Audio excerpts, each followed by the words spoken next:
தளபதி விஜய் தனது மாநாடுக்கு பிறகு என்ன தாக்கத்தை ஏற்படுத்தினார் என்பதை நாம் அனைவரும் செய்தி வீடியோக்களில் பார்த்து வருகிறோம்.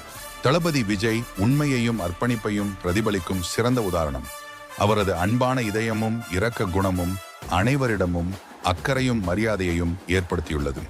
அவருடைய குடும்பத்தினரும் நண்பர்களும் ரசிகர்களும் அவரது மீது ஆழ்ந்த நம்பிக்கையையும் அன்பையும் கொண்டிருக்கின்றனர்.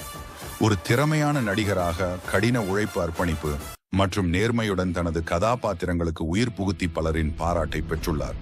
தொழில்முறை சாதனைகளுக்கு அப்பாற்பட்ட அவரது உண்மையான வாழ்க்கையில் அவர் ஒரு பொறுப்பான குடிமகனாக மட்டுமல்ல, அன்பான மகனாகவும் இந்தியர்களின் இதயங்களில் அன்பான சகோதரனாகவும் திகழ்கிறார்.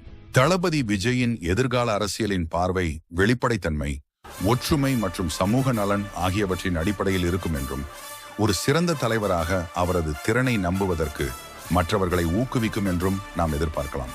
அவரது தலைமைக்கு கொள்கைகளை மறுவடிவமைக்கவும், பின்தங்கிய சமூகங்களை மேம்படுத்தவும், இரக்கமுள்ள நிர்வாகத்திற்கான புதிய தரங்களை அமைக்கவும் முடியும்.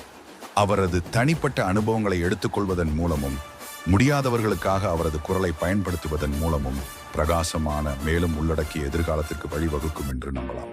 அவரது பாதை ஒரு பாரம்பரியத்தை உறுதியளிக்கும் நம்பிக்கையை தூண்டுகிறது. அது தலைமுறையாக எதிரொலிக்கும்.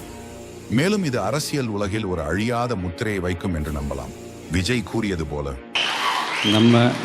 நம்ம வேலை, நம்ம கடமையை செம்மையாக செஞ்சுட்டு அந்த நதி மாதிரியே போய்கிட்டே இருக்கணும். அவ்வளோதான் மேட்ரு, ரைட்டுங்களா?